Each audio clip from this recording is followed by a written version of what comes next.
안녕하세요. 사연 읽어주는 남녀입니다. 이곳에 곧 결혼을 앞둔 신부가 있는데요. 손가락에 끼워진 반지가 참 인상 깊네요. 반지 알이 이 정도 크기면 한 5캐럿은 되어 보이는데요. 5캐럿짜리 반지를 낄 만큼 부잣집에 시집가는 걸까요? 행복해 보이는 이 신부의 이야기 시작해보겠습니다. 안녕하세요. 저는 3년 전 결혼한 30대 초반 여성입니다. 서울 외곽의 그림 같은 2층 집에서 남편 시아버지와 함께 살고 있어요. 지금은 평화롭게 살고 있지만 사실 전 결혼하기 전에 엄청난 일을 겪었습니다. 그것도 생전 처음 본 보석 때문에요. 5캐럿 다이아몬드 반지 보신 적 있으신가요? 제가 사연 채널에 글을 쓰는 이유는 바로 이 다이아몬드 반지 때문입니다. 지금 저희 부부가 쓰는 방 작은 금고 안에는 다이아몬드 반지가 들어있어요. 무려 5캐럿이나 되는 고가의 반지입니다. 이 반지는 결혼하면서 남편이 아닌 시아버지로부터 받게 됐고 이것 때문에 평생 잊지 못할 일을 겪었어요. 전 사실 귀금속을 즐겨하진 않는 스타일입니다. 30대 초반이지만 옛날이나 지금이나 비싼 보석으로 멋부리는 것에는 관심이 없거든요. 보석 관련한 속담 중에 돼지목의 진주 목걸이라는 말 아시죠? 그 속담도 잘 이해가 안 가더라고요. 돼지는 생명이 있는 동물이고 진주 목걸이는 하나의 물건일 뿐인데 왜 목걸이를 더 낫다고 여기지? 그렇게 생각할 정도였으니까요. 그런 제게 시아버지가 반지를 주시던 날이 아직도 생생합니다. 예비 신랑이 깜짝 놀라던 표정도 기억나고요. 또 한 분이 엄청 화내시던 모습도 또렷하네요. 다이아몬드는 영원한 사랑을 뜻한다고 하는데 그 일이 있고부터는 좀 다르게 보기 시작했어요. 무슨 일이 있었는지 본격적으로 풀어보겠습니다. 저는 3년 전 결혼을 한 새댁입니다. 남편과는 같은 직장에서 만났어요. 사내에서 만나 연애를 하게 됐죠. 남편은 저랑 동갑이고 성격도 시원시원하고 좋은 편이에요. 개인적으로 알지 못했을 때도 회사 평판이 좋아서 이름 정도는 알고 있었죠. 그런데 일 잘하는 남편한테는 짠돌이라는 별명이 있었습니다. 우리 회사 초봉이 센 편인데 좀 많이 검소하다고 소문이 났더라고요. 저도 한 짠순이 하는 터라 관심이 아주 조금은 있었습니다. 그리고 어느 날 남편 부서 사람들이랑 같이 회식을 하게 됐어요. 지금의 제 신랑인 주혁 씨가 맞은편에 앉았고 그렇게 처음 인사를 나눴죠. 그런데 사람들이 저를 보고 깜짝 놀라더라고요. 주혁 씨랑 명지 씨, 둘이 핸드폰이 똑같네. 주혁 씨 말고 또 누가 이런 구시대 유물 들고 다니나 했더니 명지 씨도 같은 과구나. 이야, 진짜 대단하다. 요새 누가 단종된 핸드폰을 들고 다녀. 구경이나 좀 해보자. 벽돌 아니야? 왜 이렇게 무겁고 두네? 근데 옛날에 나온 거 치고는 상태 괜찮네. 보니까 주혁 씨는 저랑 똑같은 핸드폰을 쓰고 있더라고요. 그건 사람들 말대로 5년 전에 단종된 제품이었습니다. 낡긴 했어도 통화 잘 되고 문자하는데 큰 문제 없어서 지금껏 잘 쓰고 있었죠. 사람들이 1년에 한 번씩 새 핸드폰으로 바꾸는 게 이해가 안 되기도 했고요. 전 반가운 마음에 주혁 씨한테 말을 걸었습니다. 지금까지 이 핸드폰 쓰시는 분 처음 봤어요. 이거 성능 괜찮죠? 잔고장도 없고요. 네, 그래서 저도 지금껏 쓰고 있어요. 동질감 느껴지네요. 저 주변에서 욕 많이 먹었거든요. 제발 핸드폰 바꾸라고요. 저도요. 주변에 이거 쓰는 사람 잘 없던데 대단하신데요. 명지 씨도요. 어떻게 액정을 그렇게 깨끗하게 관리했어요? 그렇게 대화를 시작한 우리는 당장 그날부터 친해지게 되었습니다. 공통점이 많아서 금방 가까워질 수 있었어요.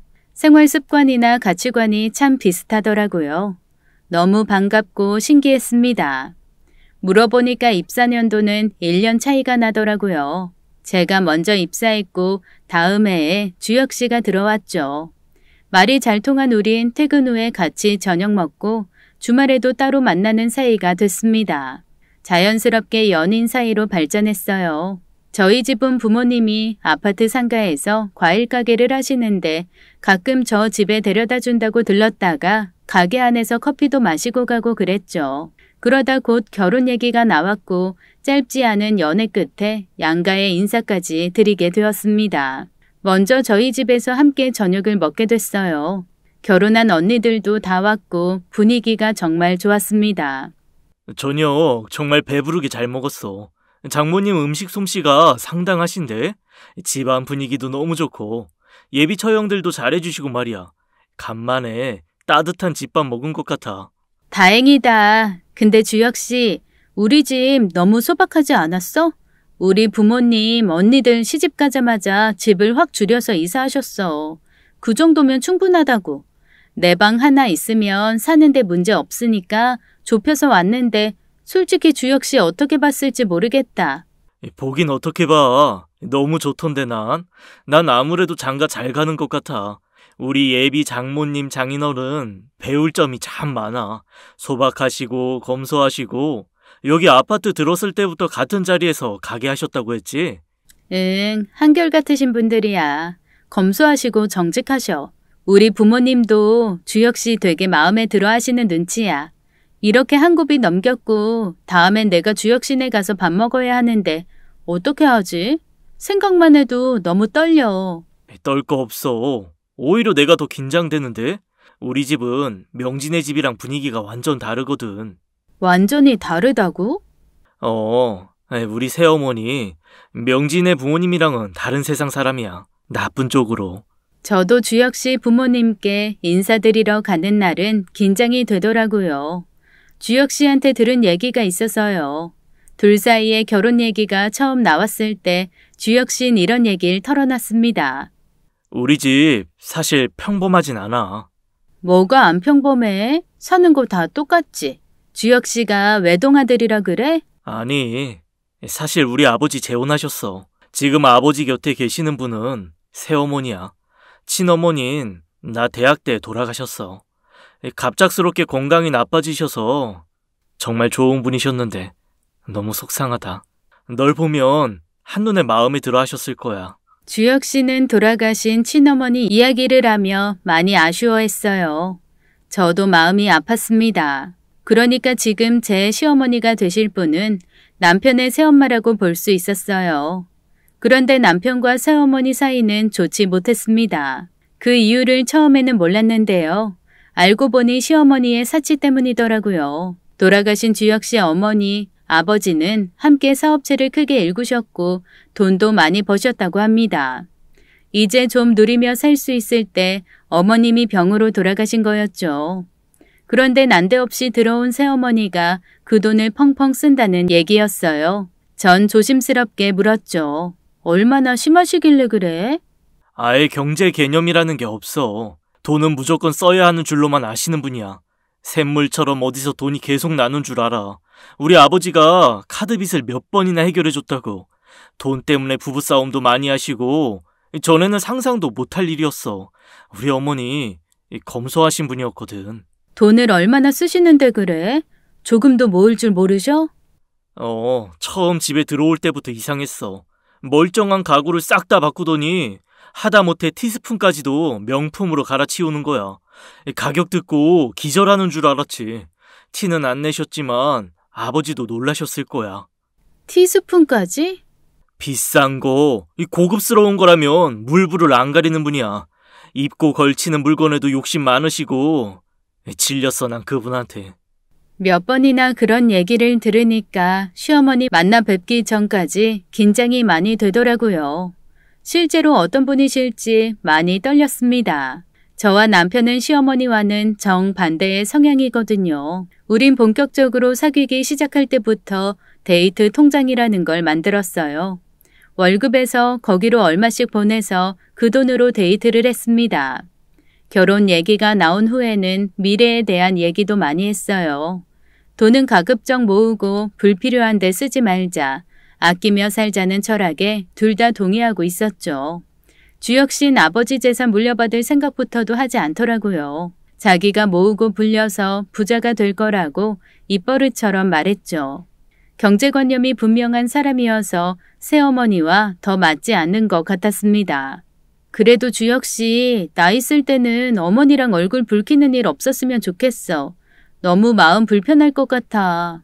나도 노력할게. 근데 잘 될지는 모르겠다. 그리고 주혁 씨네 집에 인사드리러 간 날이 되었어요. 함께 집 안으로 들어갔는데 인테리어를 보고 깜짝 놀랐습니다. 영화나 드라마에서 보던 호화로운 집이었죠. 온 집을 꽃으로 꾸며서 거실, 방, 부엌 할 것 없이 생화 향기가 진했어요. 저는 무슨 궁궐에 들어온 것 같더라고요. 다 시어머니가 꾸민 거라고 하셨습니다. 어서 와요, 명지 씨. 안녕하세요. 처음 뵙겠습니다. 주혁이 넌 오랜만에 집에 오는구나. 그렇게 오라고 할 땐 안 오더니. 네가 아쉬우니까 발걸음하는구나. 해야 할 도리를 하는 것뿐입니다. 주혁 씨는 새어머니와 눈도 마주치지 않더라고요. 하지만 전 예비 시어머니를 홀린 듯 바라보았어요. 50대 후반이라고 들었는데 훨씬 젊어 보이시고 예쁘셨습니다. 옷도 무슨 드레스 같은 걸 입고 계셨는데 색깔이나 디자인이 고급스러워서 한참을 보게 되더라고요. 화장도 전문가한테 받으신 것 같았죠. 한마디로 연예인 같았어요. 전 그 와중에도 주혁 씨 눈치를 살피게 되더라고요. 두 사람 사이에 찬바람이 쌩쌩 불었습니다. 주혁 씨는 새어머니 쪽으론 아예 보지도 않았어요. 듣던 것보다 사이가 더 좋지 않은 것 같았습니다. 우리 셋만 저녁 먹으면 될 것 같다. 아버지가 회사에 급한 일이 생겨서 못 오신다는구나. 늦으신다고 연락 왔어. 미안하다고 하시더라. 네? 그걸 왜 지금 말씀하세요? 진작 말씀하셨으면 약속 미뤘을 텐데요. 명지가 얼마나 실망하겠어요. 난 괜찮아, 주혁 씨. 급한 일이시래. 급하게 회의 소집해야 한다고 퇴근이 어렵게 되셨단다. 오늘은 나랑 셋이 저녁 식사하고 아버지랑 식사 자리는 나중에 따로 잡자. 네, 어머니. 명지야, 괜찮겠어? 우리 나갈까? 주혁 씨, 난 정말 괜찮아. 아버님께는 나중에 인사드리자. 다 차리셨는데 여기서 저녁 먹자. 나가는 건 좀 아닌 것 같아. 험악해진 주혁 씨 표정을 보니까 안 되겠다 싶었습니다. 전 주혁 씨를 향해서 눈을 찡긋해 보였어요. 사실 전 진짜 괜찮았거든요. 정작 괜찮지 않은 사람은 주혁 씨였습니다. 밥 먹는 내내 꼭 벌레 씹은 표정을 하고 있더라고요. 저녁 식사 도중에 어머니가 이렇게 말씀하셨어요. 명지 씨는 아주 검소한가 봐. 그 옷 디자인 4, 5년 전에 유행하던 건데 그런 스타일 좋아해요? 내 눈에는 조금 촌스러운데. 네? 전 촌스럽다는 생각은 한 번도 안 해봤어요. 지금 다니는 회사에 합격하고 처음 산 정장이라서 더 애착이 가는 옷이거든요. 제가 가진 옷 중에 제일 좋은 옷이기도 하고요. 아무리 그래도 그렇지 저렇게 예쁠 나이에 옷이 그게 뭐니? 주혁이 넌 신부 될 사람 옷도 안 사주고 뭐했니? 하여간 문제는 문제다. 너 또 돈 아낀다고 데이트 비용도 일부러 적게 쓰고 그러는 거니? 뭘 그런 것까지 상관하세요. 제가 어떻게 살던 관심 없으셨잖아요. 그리고 그런 말씀 명지한테 실례입니다. 전 보기만 좋은데 왜 그러세요? 명지 씨, 주말에 뭐 해? 우리 같이 백화점에 갈 수 있어요? 친해질 겸 우리 같이 쇼핑할래요? 주말에 저희 바빠요. 괜히 피곤한 애 불러내지 마세요. 아직 결혼 날짜도 안 잡혔는데 주말에 시간 한 번 못 낸다는 게 말이 되니? 내가 명지 잡아먹기라도 한다니? 넌 왜 그렇게 내가 싫어서 야단이야? 분위기가 험악해질 것 같아서 제가 나섰습니다. 오빠, 나 괜찮아. 시간 낼 수 있어요, 어머니. 그럼 오후 2시에 명동에 있는 백화점에서 만나요. 괜찮죠? 괜히 명지 끌고 다니면서 피곤하게 하지 마시고 그냥 가만히 내버려 두세요. 또 아버지한테 책 잡힐 행동하지 마시라고요. 아니, 너는 무슨 말을 그렇게 하니? 정말 기분 나빠서 같이 밥을 못 먹겠구나. 아무리 날 싫어해도 난 엄연히 이 집안 안주인이야. 네 아버지 아내고. 법적으로도 내가 분명 배우자라는 걸 잊지 말았으면 좋겠구나. 명지 씨, 반가웠어요. 난 속이 안 좋아 밥을 더 못 먹겠네요. 신경 쓰지 말고 끝까지 맛있게 들어요. 내가 연락할게요. 결국 밥은 주혁 씨랑 저 둘만 먹게 됐습니다. 정말 속상하더라고요. 주혁 씨한테 왜 그러냐고 물어도 묵묵부답이었죠. 저도 밥을 많이 먹지는 못했어요. 꼭 체할 것 같았습니다. 예비 신랑과 시어머니 사이는 정말 좋지 않더라고요. 겨우 밥을 다 먹고 2층 주혁 씨 방으로 올라갔어요. 다른 곳과 달리 딱 있을 것만 있더라고요. 주혁 씨, 여긴 분위기가 완전히 다른데? 이 책상이랑 가구도 다 학생 때 쓰던 것 같아. 옛날에 쓰던 거 맞지? 맞아. 우리 어머니가 사주신 거야. 나 중학생 때. 이 방은 일부러 못 바꾸게 했구나. 여긴 성혁이나 마찬가지야. 새어머니가 절대 못 건드려. 대학 다닐 때도 열쇠로 잠가놓고 다녔어. 군대 갈 때는 아예 열쇠를 친구한테 맡겼지. 이 집에서 내가 숨 쉴 곳은 여기뿐이야. 얘기를 듣고 보니 주혁 씨가 많이 쓸쓸해 보였어요. 그 방에서 남편의 친어머니 사진도 보고 이야기를 나눴습니다. 새삼 예비 신랑이 안쓰럽더라고요. 성격이 맞지 않는 새어머니와 가족을 이루며 산다는 게 쉬운 일 같지 않아 보였어요. 그날 이후 주혁 씨한테 더 잘해주고 싶다는 생각이 들었습니다. 그리고 시간은 흘러 예비 시어머니와 백화점에 가기로 한 날이 되었어요. 일부러 그날은 주혁 씨한테 따로 말은 하지 않았습니다. 괜히 기분 나빠할 것 같아서요. 주혁 씨도 모른 척 하더라고요. 어머님은 백화점에 가자마자 명품 브랜드 매장으로 향하셨죠. 들어가자마자 신발이며 옷을 척척 사시는데 놀랐습니다. 그 매장 직원이 저희 시어머니를 굉장히 특별한 손님처럼 대우해줬어요. 언뜻 들었는데 VIP 손님이라고 하시더라고요. 얘가 내 며느리 될 아이인데 머리부터 발끝까지 촌티 좀 싹 벗겨줘요. 어머니, 저 괜찮아요. 내가 안 괜찮아. 이렇게 예쁠 때 제대로 꾸미고 다녀야지. 주혁이가 다른 건 다 좋은데 누굴 닮았는지 짠돌이처럼 구는 거 정말 마음에 안 드는구나. 짠돌이같이 굴지 않아요. 저한테는 잘 사줘요. 잘 사주긴 무슨. 말 안 해도 다 안다. 남자가 배포가 좀 커야지. 너 명품 가방도 하나 안 사줬지? 내가 사줄 테니까 하나 골라봐. 어머니, 정말 괜찮아요. 전 뭐가 좋은지도 모르겠고요. 안 사봐서 뭐가 좋은지도 모르겠니? 못 고르겠으면 내가 골라줄까? 그날 어머님한테 옷이며 구두, 가방을 선물 받았는데 마음이 편하지 않더라고요. 주혁 씨가 알면 또 싫어할 게 분명했습니다. 저녁 때 얼굴 보자는 걸 거절하고 곧바로 집으로 갔죠. 쇼핑백을 한아름 들고 갔더니 부모님도 놀라셨어요. 저희 엄마도 검소하신 분이라 이런 거 잘 모르시는데 가격표를 보고 입을 못 다무셨죠. 이걸 다 사부인 되실 분이 사주셨다고? 도대체 얼마야 이게 다? 받긴 받았는데 부담스러워 죽겠어. 다 백화점 명품 매장에서 사주신 거야. 엄마 이 옷, 구두, 가방 가격 알면 기절할지도 몰라. 뭘 이렇게 비싼 걸 사주셨다니. 이거 알면 주혁이가 화내는 거 아니냐? 나도 그게 걱정이야. 말도 못 꺼낼 것 같아. 이거 어떡하지 엄마? 뭘 어떡해. 사부인이 너 사주신 걸 누구 줄 수도 없고 내다 팔 수도 없고 일단 써. 대신 주혁이한텐 못 보여주겠다. 그러니까 고민이라는 거야. 내가 주혁 씨 말고 만나는 사람 있어? 다 너무 비싼 것들이라 망가질까 봐 쓰지도 못하겠어. 그리고 얼마 후 지난번 뵙지 못한 아버님과의 식사 자리가 있었습니다. 어머님과 밥을 먹을 때보다 훨씬 분위기가 좋았어요. 주혁 씨도 아버지 앞에서 말도 잘하고 표정도 좋더라고요. 아버님은 말씀도 재미있게 잘하시고 굉장히 잘생기신 분이었습니다. 호랑이상이라고 하나요? 주혁 씨가 아버님을 닮은 것도 보기 좋고 아버님도 저한테 참 잘해주셨어요. 아버님은 제 얘기 많이 들었다며 웃으며 반겨주셨죠. 기분 좋게 밥을 먹고 차를 마시는데 그 일이 벌어졌습니다. 입이 떡 벌어지는 선물을 내미신 거였어요.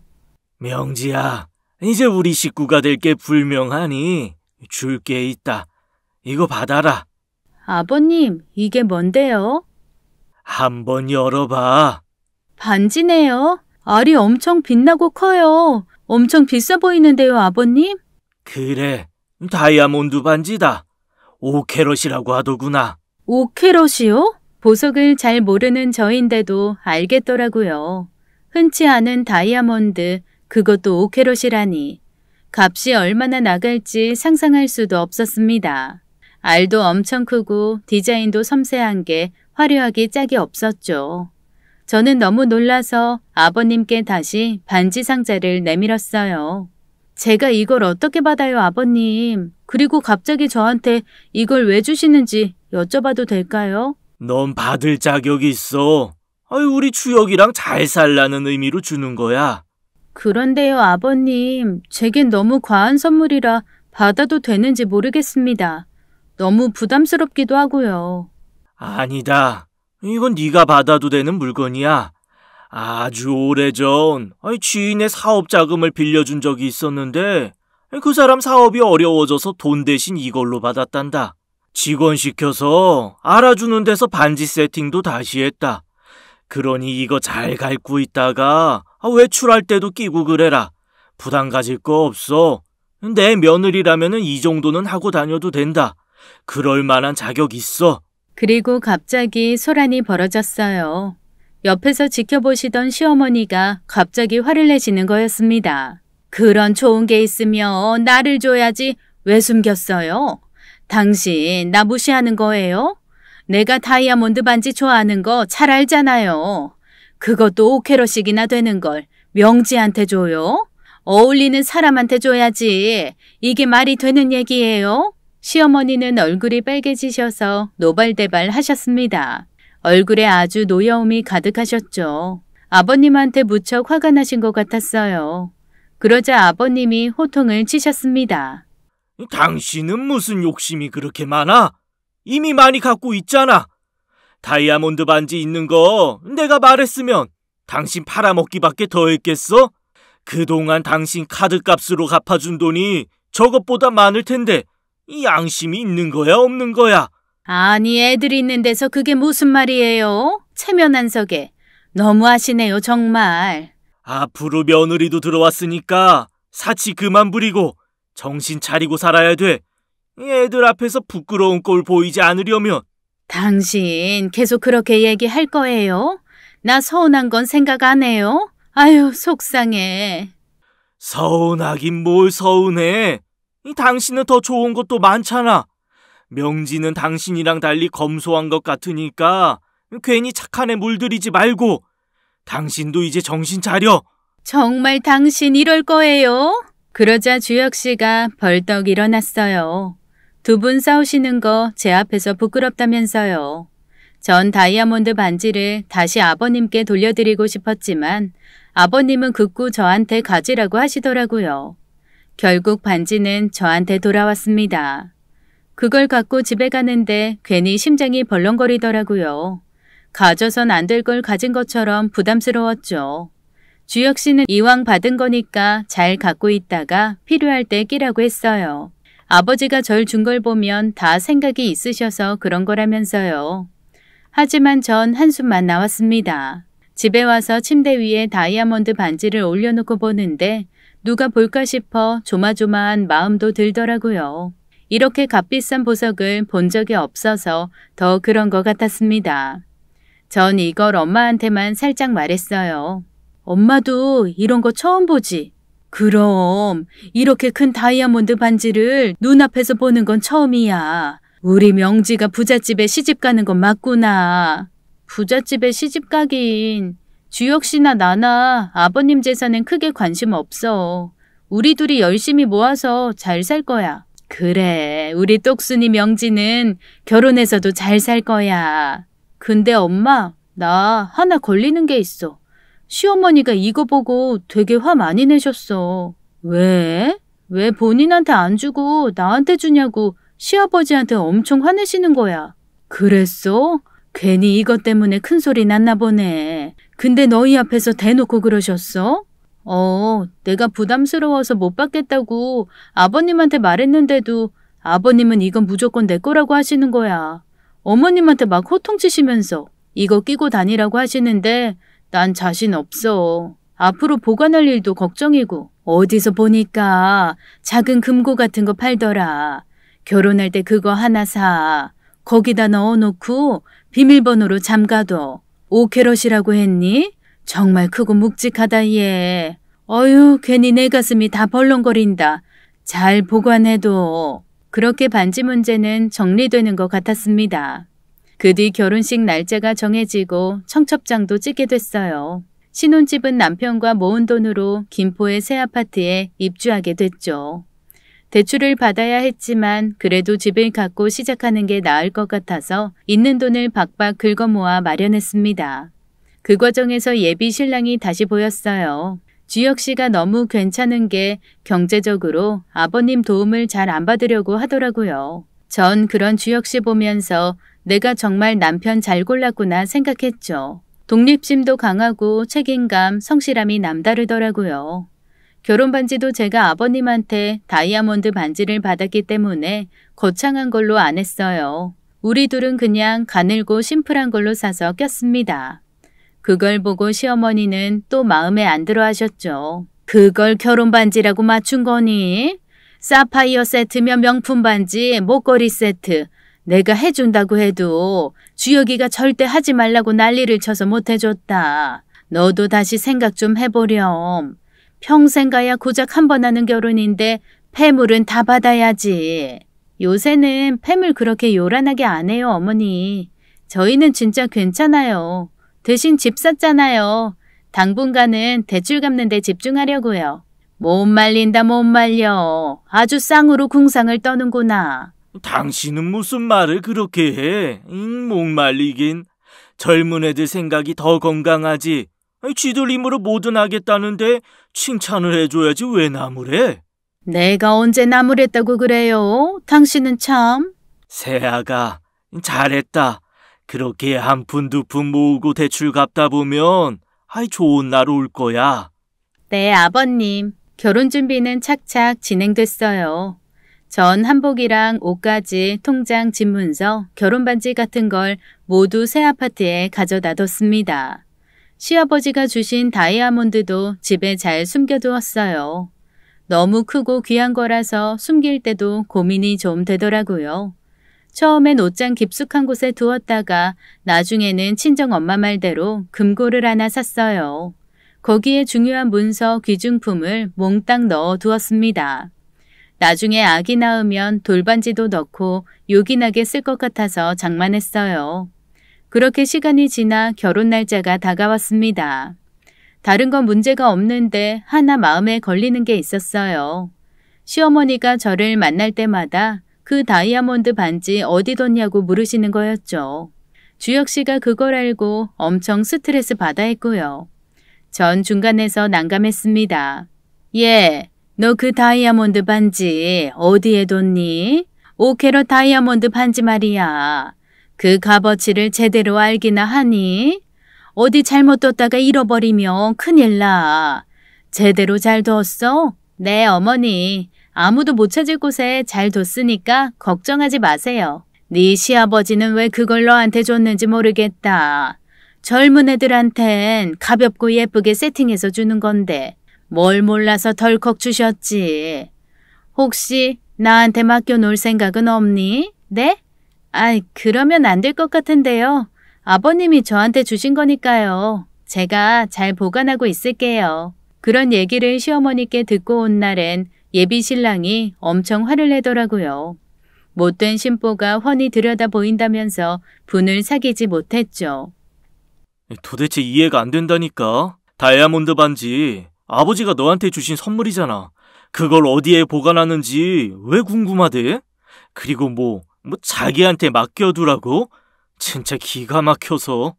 엄청 갖고 싶어 하셨잖아. 궁금하실 수도 있지 뭘 그래. 한 번 더 물어보면 진짜 대놓고 화낼 거야. 신경 끄시라고. 그러지 마 괜히. 내가 잘 알아서 처신할게. 그렇게 저는 주혁 씨를 진정시켰습니다. 그런데 어머니는 이후에도 자꾸 그러시는 거였어요. 다이아몬드 반지 어디 뒀냐고, 자기한테 맡길 생각 없냐고 여러 번 말씀하셨죠. 전 예비 신랑 눈치를 보면서 이렇게 말했어요. 어머님, 그렇게 걱정이 많이 되세요? 저 뭐 잘 잃어버리는 성격 아니에요. 중요한 건 꼼꼼하게 더 잘 챙기니까 걱정 마세요. 너무 자신하지 마라. 가끔 그런 일 있지 않니? 물건에 발이 달린 것처럼 감쪽같이 사라지기도 하잖아. 안심하지 말고 잘 챙겨. 나한테 맡기면 좋으련만 너도 참 미련하구나. 젊은 애들한테 5캐럿짜리 다이아몬드 반지가 왜 필요해? 내 나이는 되어야 어울리지. 아무튼 그거 잃어버리면 큰일 난다는 것만 기억하렴. 자꾸 왜 그러시는 거예요? 저는 한마디 하려는 주혁 씨의 옆구리를 콕 찔렀습니다. 조용히 하라는 신호였어요. 이 일로 두 사람이 얼굴 붉히는 게 전 너무 불편했거든요. 그렇게 시간은 흘러 결혼식이 이틀 앞으로 다가왔어요. 짐을 정리하러 신혼집에 들렸습니다. 아직 정리가 완벽히 되지 않아서 집안은 좀 정신이 없었어요. 덥다. 진짜 여름은 지겹다. 이 더위 언제 끝나냐? 아이스크림부터 냉장고에 넣어놔. 올 때 다 녹았겠다. 조금 얼면 그때 먹자. 시원한 음료 마실래? 줄 수 있어? 에어컨 좀 틀자. 숨 막혀서 살 수가 없다. 아파트에 들어가자마자 저희는 세수를 하고 찬 음료를 마시고 그랬습니다. 한여름이었고 며칠 동안 비 소식 하나 없이 계속 날이 더웠거든요. 그렇게 한숨 돌리고 있는데 글쎄 베란다에서 이상한 소리가 들리더라고요. 사람 소리 같기도 하고 짐승 소리 같기도 했죠. 누군가 아파서 내는 소리 같기도 했고요. 아무튼 빈집에서 들리는 이상한 소리에 등골이 오싹했습니다. 자기야, 이게 무슨 소리야? 이상한 소리 안 들려? 그러게. 좀 소름 끼친다. 어디에서 고양이 들어왔나? 아니야. 사람 소리 같기도 하고 아니면 귀신인가? 소름 끼쳐. 한번 소리 나는 쪽으로 가보자. 이상한 소리가 계속 들리잖아. 가만히 있어봐. 베란다 쪽에서 들리는 것 같은데? 소름 돋게 하는 괴상한 소리는 베란다 쪽에서 들렸습니다. 생각할수록 이상했어요. 저희 신혼집은 22층이어서 누가 베란다를 타고 넘어올 일은 없었거든요. 고양이나 강아지가 들어올 리도 없고요. 주혁 씨는 만약의 사태에 대비해 야구 방망이를 들었습니다.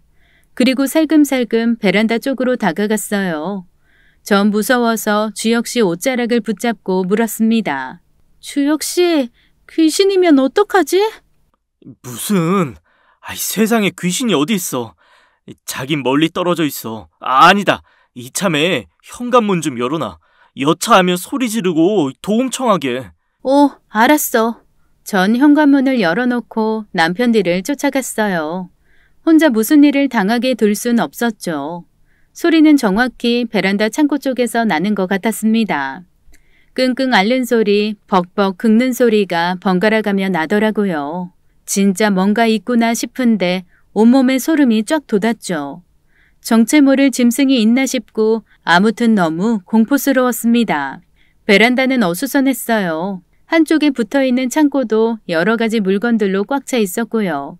거기에는 자재와 가구들이 가득했는데 이유가 있었습니다. 저희는 베란다를 서재나 카페처럼 꾸미려고 했거든요. 그래서 그걸 다 치워야 뭐가 있는지 볼 수 있었어요. 저와 주혁 씨는 자재들을 하나하나 치우면서 속삭였어요. 쥐면 어떡하지? 나 쥐 정말 싫은데. 새 집에 무슨 쥐가 있어. 쥐는 아닌 것 같아. 소리가 다르잖아. 들어봐. 그런가? 자기야, 어쩐지 소름 끼쳐. 기분 나쁘고. 그렇지.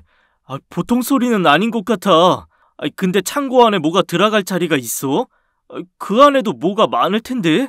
그러니까 너무 힘들다. 치워도 끝이 없네. 주혁 씨와 저는 낑낑거리면서 자재와 가구들을 치웠어요. 베란다 창고 앞에 쌓아놨던 책상과 책장, 대리석 타일들을 치우자 창고 문이 삐걱하고 열리더라고요. 우리 둘은 멈칫했죠. 그리고 곧장 창고 문이 벌컥 열렸습니다. 저는 기겁해 놀라서 뒤로 넘어졌어요. 어머, 이게 무슨 냄새야? 베란다 창고 문이 열리자마자 지독한 악취가 새어나왔고 저는 코를 움켜잡았어요. 비료 냄새라고 할 수 있을까요? 소똥 냄새 같기도 하고, 아니 그보다 더 심한 악취가 풍겨 나오고 있었어요. 그리고 더 놀라웠던 건 악취와 함께 뛰어나온 사람의 정체였습니다. 그 사람은 바로 옷을 하나도 걸치지 않은 시어머니였어요. 원시인 같다고나 할까요? 얼핏 보기에도 땀과 오물로 범벅이 된 모습이었죠. 더 기가 막힌 건 창고 안에 어머님만 계신 것이 아니었다는 거였습니다. 정체 모를 어떤 남자도 기어 나오는데 사람인지 짐승인지 괴물인지 알 수가 없더라고요. 저는 너무 놀라서 엉덩방아를 찧은 채로 거실로 뒷걸음질 쳤습니다. 그런데 흉한 모습의 시어머니가 막 제 쪽으로 기어오시는 거였어요. 물 좀 줘. 네? 뭐라고요? 물이요? 어머, 가까이 오지 마세요. 어머, 냄새. 저도 충격에 제정신이 아니었습니다. 너무 심한 악취에 구역질이 나더라고요. 그래도 시어머니 물을 달라고 괴성을 지르면서 기어오시는 거였어요. 주혁 씨가 먼저 달려가서 물을 갖고 왔습니다. 시어머니는 미친 듯이 물을 마시더라고요. 간신히 정신을 차린 저는 신혼방에 있던 이불을 가져와서 어머님의 벗은 몸 위에 덮어드렸어요. 뒤따라 나온 정체 모를 남자도 물을 달라고 괴성을 질렀습니다. 도대체 왜 다 벗고 있는 건지, 왜 거기서 나오는 건지 알 수가 없었습니다. 주혁 씨는 서둘러 목욕 가운을 갖고 나와 남자의 벗은 몸 위에 던지고는 물을 건네주었어요. 저는 이 악몽 같은 상황을 이해할 수가 없었어요. 창고에서 풍겨 나오는 몇 년은 묵은 것 같은 악취가 제 코를 사정없이 찔렀습니다. 평생 맡고 싶지 않은 냄새였죠. 시어머니는 물을 벌컥벌컥 들이키시더니 결국 기절하셨어요. 그 남자도 마찬가지였고요. 두 사람 다 정신을 잃었죠. 주혁 씨와 전 이 끔찍한 광경에 말을 잇지 못했습니다. 거실에 쓰러져 있는 두 사람을 보면서 짧은 순간 생각을 했어요. 그때 당시 열대야가 굉장히 심했습니다. 한여름이었고요. 두 사람은 창고에 갇혀 있었던 것 같았어요. 왜 거기 벌거벗고 들어가 있었는지는 차차 알아봐야 할 일이었습니다. 지금 당장은 기절한 두 사람을 치료받게 해야 한다는 생각이 들었죠. 119에 신고부터 하자, 여보. 그래, 명지야. 너 괜찮아? 얼굴이 하얗게 질렸어. 그런 말을 하는 남편 얼굴도 창백해져 있었습니다. 우린 119를 불러서 시어머니와 정체 모를 그 남자를 병원으로 옮겼습니다. 신혼집은 악취 때문에 있을 수가 없어서 뛰쳐나왔어요. 병원으로 가는 길에 주혁 씨는 시아버지한테 이 사실을 알렸어요. 무슨 상황인지 그때까지도 정리가 안 되더라고요. 아버님도 곧 병원에 도착했고 저희 세 사람은 의사와 얘기를 나눴습니다. 어머니와 그 남자는 열사병에 심한 탈수 증상이 있지만 다행히 생명에는 지장이 없다고 하더라고요. 조치를 취하고 한숨 돌리게 되자 아버님이 보였습니다. 충격을 받으셨는지 말이 없으시더라고요. 아버지, 각오 단단히 하셔야 할 것 같아요. 무슨 얘기를 듣게 될지 모르니까요. 새어머니가 왜 거기, 그것도 남자랑 갇혀 있었는지 도무지 이해가 안 가요. 넌 이 일에서 빠져라. 새아가도 모른 척 하라고 해. 네? 왜요? 아버지! 보나마나 입에 담기 어려운 짓을 저질렀을 거야. 할 말이 없구나. 아버님은 저희와 눈도 마주치지 못하셨어요. 저도 그제야 사리분별이 좀 되더라고요. 전 아버님 몰래 시어머니가 계시는 병실에 들어가 봤어요. 기절하듯 잠이 들어서 한동안 깨어나지 못하시더라고요. 얼마나 거기 갇혀 계셨는지 볼이 움푹 들어가 있고 눈밑이 까맣게 되어 있었죠. 병실을 나갔더니 주혁 씨가 저를 부르더라고요. 같이 집으로 가보자고요. 아버님은 우리 보고 이 일에서 빠지라고 하셨는데 그럴 수는 없었습니다. 집으로 가서 설치해둔 홈 CCTV를 살펴보기로 했어요. 그동안 결혼 준비로 바쁘고 집이 비어 있었기 때문에 이걸 볼 생각이 없었지만 오늘은 꼭 봐야겠더라고요. 그리고 저희는 CCTV 속에 녹화된 장면에 경악을 금치 못했습니다. 영상 속 기록은 정말 충격 그 자체였어요. 보면서도 믿기지가 않더라고요. 여보, 내가 뭘 본 거야?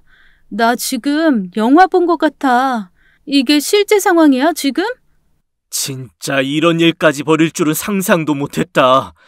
야, 너무 충격적이야. 그보다 이걸 아버님이 아시면 어떻게 하지? 어떻게 말을 꺼내냐고. 아버지 말이 맞았어. 우리 둘은 이 일에서 빠지는 게 맞는 거였어. 아버지는 왜 그런 분이랑 결혼을 하셔서. 지금 그런 말이 무슨 소용이야. 어머님 진짜 제정신 아니셨나 봐. 다이아몬드 반지가 뭐라고. CCTV 속 사건의 전말은 이랬습니다. 영상 속에서 시어머니는 저희 빈집에 남자와 함께 들어오셨어요. 분위기상 내연 관계인 것 같았죠. 두 사람은 저희 집 안방과 드레스룸의 붙박이장을 샅샅이 뒤지시더라고요. 소리는 녹음이 안 됐지만 제 생각에 분명 다이아몬드 반지를 찾으시는 것 같았어요. 반지는 비밀번호로 잠근 금고 안에 있었습니다. 결국 두 사람은 붙박이장 안쪽에 금고를 발견한 것 같았어요. 그러나 금고를 여실 수는 없었습니다. 저만 알고 있는 비밀번호로 단단히 잠궈 놓았기 때문에 어머님이 아무리 열려고 해도 열 수가 없었던 거죠. 어머님은 화가 나시는지 발을 동동 구르시더라고요. 금고 앞에 앉아서 그 내연남이랑 한참 얘기를 나누셨습니다. 그 내연남은 어머님보다 젊어 보였죠. 어디서 만났는지 얼굴도 잘생긴 편이었고요. 병원에서도 봤지만 딱 봐도 끼가 줄줄 흘렀어요. 그리고 더 경악했던 건 저희 부부가 한 번도 쓰지 않은 신혼 침대 위에 둘이 올라갔다는 것입니다. 정말 믿기 어려웠는데 새 침대 위에서 내연남과 일을 벌이시더라고요. 잠깐! 근데 저 두 사람 왜 침대 위로 올라가는 거야? 우리 새 침대에서 뭐 하는 거냐고! 설마 아니지? 어머, 이게 웬일이야? 안 되겠다. 너는 보지 마라. 정말 기가 막히다 못해. 숨을 못 쉬겠다 진짜. 가만히 있어봐. 맞지? 두 사람 지금 어머. 어떡해. 저 침대 갖다 버려야겠다. 더러워 죽겠네. 저는 차마 그 장면을 다 보지 못했어요. 주혁 씨가 화를 내면서 더 보지 못하게 하더라고요. 그 녹화 장면은 삭제를 하고 싶었는데 나중에 증거로 쓰일까봐 그냥 뒀습니다. 두 사람은 새 침대 위에서 거사를 치르더니 옷도 안 입고 또 금고 앞에 앉더라고요. 정말 뻔뻔스러웠습니다. 이것도 눌러보고 저것도 눌러보다 나중에는 연장을 갖고 와서 막 열려고 했어요. 기가 막혔습니다. 남의 멀쩡한 금고에 망치질을 하고 두드리고 난리를 치더라고요. 그런데 화면에서 갑자기 시어머니와 내연남이 분주해지는 게 보였어요. 동시에 저와 주혁 씨가 현관 안으로 들어서는 게 보였죠. 얼마나 놀라셨겠어요. 당황하면서 그 두 분이 베란다로 뛰쳐나가시더라고요. 저 그날 분명히 기억합니다. 그날은 우리 부부와 인부들이 같이 신혼집에 간 날이었어요. CCTV를 정지시켜 놓고 저는 남편한테 물었죠. 여보, 이날 기억나? 베란다 서재 겸 카페로 만든다고 사람 불렀던 날이잖아. 맞아. 분명히 기억해. 그럼 이 두 분 도대체 며칠 동안 창고에 갇혀 있었던 거야? 게다가 엄청 더웠던 날이잖아. 한낮에도 기온 엄청 오르고 밤에는 열대야해. 저흰 다시 영상을 돌렸습니다.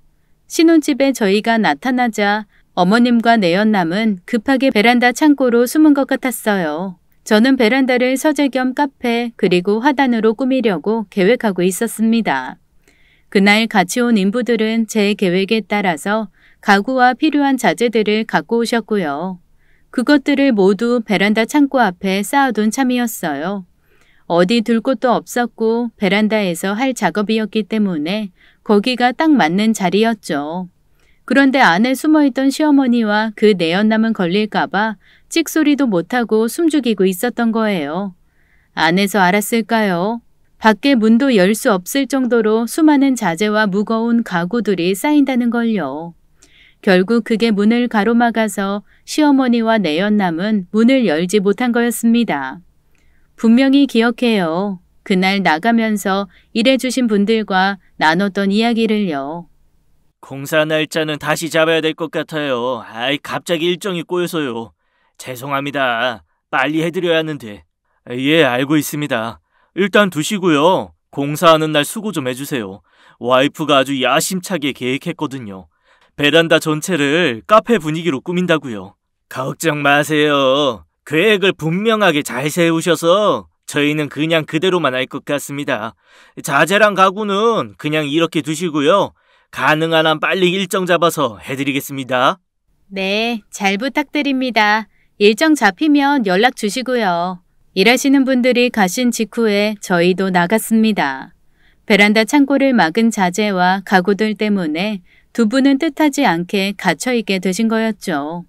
그리고 나중에 알게 되었지만 시어머니는 핸드폰을 안방 침대 옆 테이블 위에 올려놓으셨더라고요.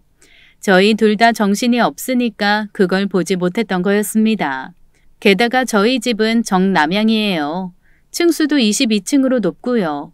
한여름 뜨거운 열기가 베란다로 그대로 들어오는 구조였죠. 자기야, 베란다 창고 얼마나 더웠겠어. 말 그대로 지옥 같았을 거야. 상상하기도 싫다.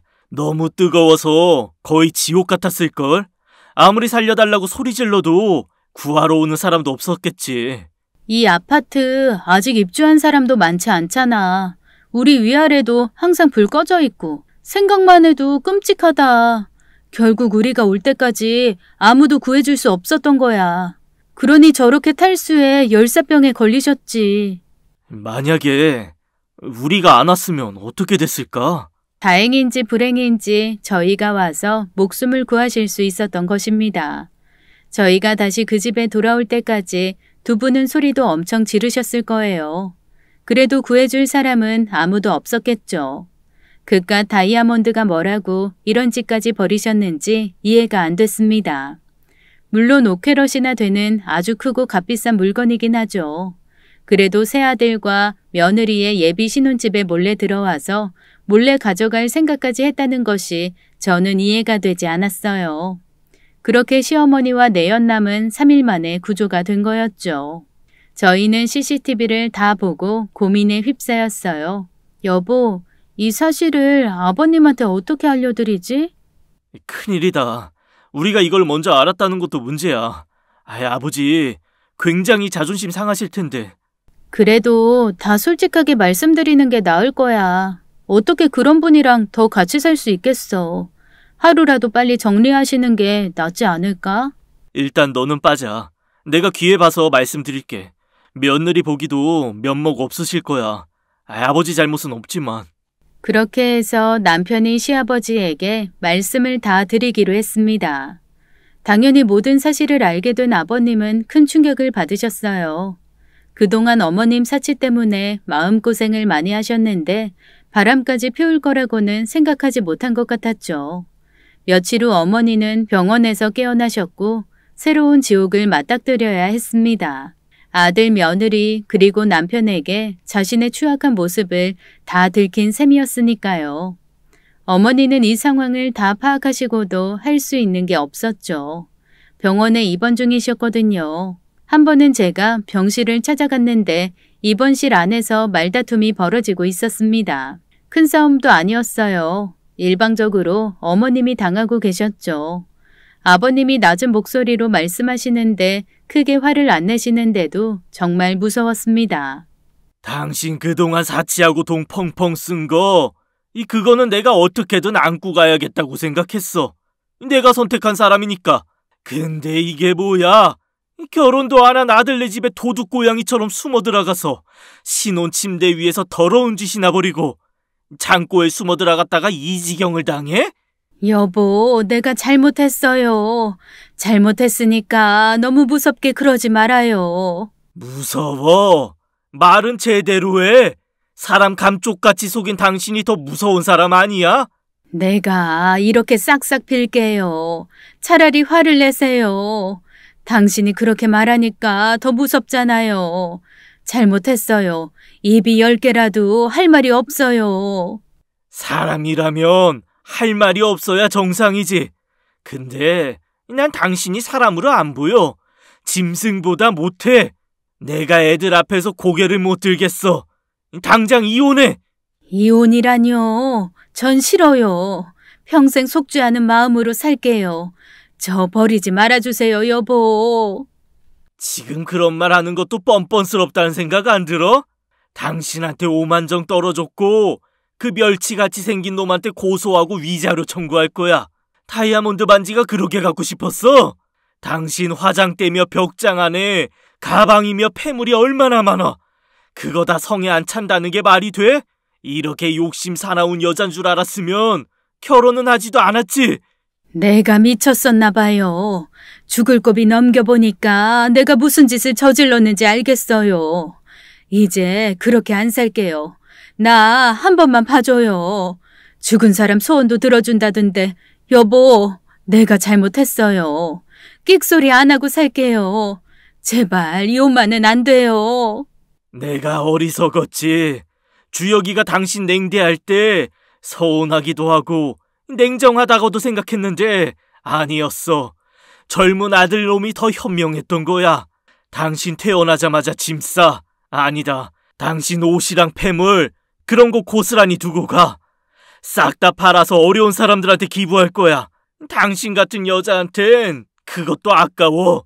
여보, 그것만은 안 돼요. 내가 어떻게 모은 물건들인데. 정말 당신은 끝까지 안 되겠구먼. 입원비도 아까우니까 당신이 해결해. 그리고 다시는 우리 앞에 나타나지 마. 알겠어? 여보, 잘못했어요. 여보! 그렇게 시어머니는 이혼을 당하게 됐고 어머님의 내연남은 위자료 소송으로 아버님께 큰 액수를 지불해야 했습니다. 알고 보니 내연남이 어머님께 골프용품점을 차려달라고 했더라고요. 그걸 어머님이 해주고 싶어 하셨고요. 저 몰래 5캐럿 다이아몬드 반지를 훔쳐서 팔 생각이었던 것입니다.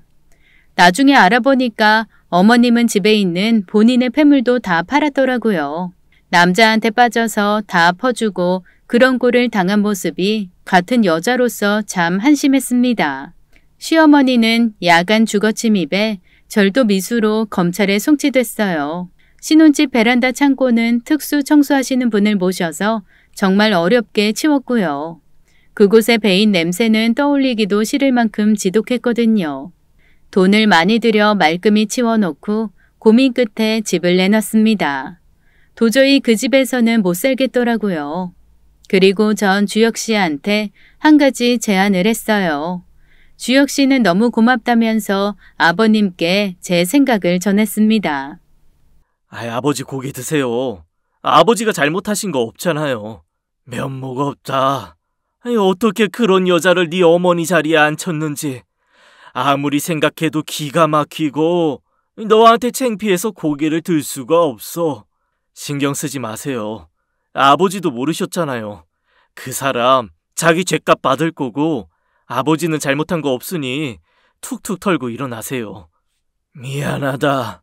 네가 그 사람 싫어했을 때 나는 솔직히 서운하더라. 너만 생각하는 철부지 자식이라고 생각했지. 그렇지만 살면서 나도 깨달은 게 있단다. 그 사람 카드빚 여러 번 메꿔주면서 이건 아닌데 했어. 늙음하게 미안하구나. 됐어요. 좀 괜찮아요. 아버지, 그리고 명지가 새 집에서 다 같이 새 출발하자고 해요. 어떻게 생각하세요? 너희는 따로 살아야지. 나를 왜 데리고 살아? 군 식구 되기 싫고 이제 나는 혼자 살란다. 교회에 깔끔한 주택 봐뒀는데 괜찮더라고요. 2층 집이라 같이 살기 편할 거예요. 한번 생각해보세요, 아버지. 전 큰 충격을 받으신 아버님이 혼자 지내신다는 게 마음에 걸렸어요. 그래서 같이 사시자고 제가 먼저 제안했고 결국 아버님은 승낙하셨습니다. 주택을 구입하는 과정에서 아버님은 경제적으로 큰 도움을 주셨어요. 덕분에 무리하게 대출을 받지 않아도 되었습니다.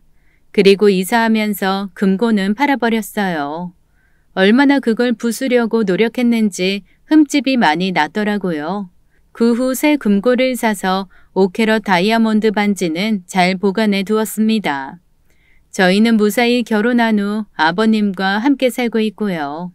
아버님 이혼하시는 과정에서 전 시어머님을 몇 번 보게 되었어요. 죽을 위기를 겪고 정말 달라지신 것처럼 보였습니다. 진심으로 반성한다고 하셨고요. 그러나 평범한 사람이라면 애초에 그런 일을 저지르지도 않았겠죠. 수습할 수 없는 엄청난 일을 저지르셔서 저희 셋 다 큰 충격을 받았습니다. 아버님 이혼 후 저흰 그분 얘기를 절대 꺼내지 않게 됐어요. 사연 앞에서 제가 돼지목에 진주 목걸이라는 말을 꺼냈는데요. 그 뜻이 값어치를 모르는 사람에게는 보물도 아무 소용없다는 뜻이잖아요. 이 일을 겪고 속담을 보니까 더 와닿는 것 같습니다. 5캐럿 다이아몬드 반지는 제 평생 갑오처럼 갖고 있을 거예요. 불미스러운 일이 있긴 했지만 반지 보면서 교훈 삼으려고요. 지나친 욕심은 화를 부른다는 걸 이 반지를 보면서 떠올리게 됩니다. 돈이 참 요물인 것 같아요. 물론 너무 없는 것도 살기 불편하고 힘들지만요. 뭐든 적당히가 좋지 않을까요? 흥부놀부에서 놀부도 그랬고 탐욕스런 인물이 벌받는 이야기는 많잖아요. 어머님이 그 뒤에 어떻게 사시는지는 아무도 모릅니다. 과거의 일을 잊지 마시고 너무 욕심부리지 않으셨으면 좋겠어요. 제 사연은 여기까지입니다. 긴 이야기 들어주셔서 감사합니다. 욕심이 과하면 화를 부른다더니 욕심 많은 시어머니가 정말로 화를 부르셨네요. 게다가 사연자 부부가 아니었다면 정말 베란다에 갇혀 자칫하면 목숨을 잃을 뻔했습니다. 사연자 부부는 시어머니께 생명의 은인이네요. 시어머니 분은 이제 정신 차리시고 분수에 맞는 삶을 사시면 좋겠습니다. 사연자 부부와 시아버지는 오래오래 건강하게 잘 사시길 바랄게요. 오늘도 끝까지 함께 해주신 여러분 감사합니다.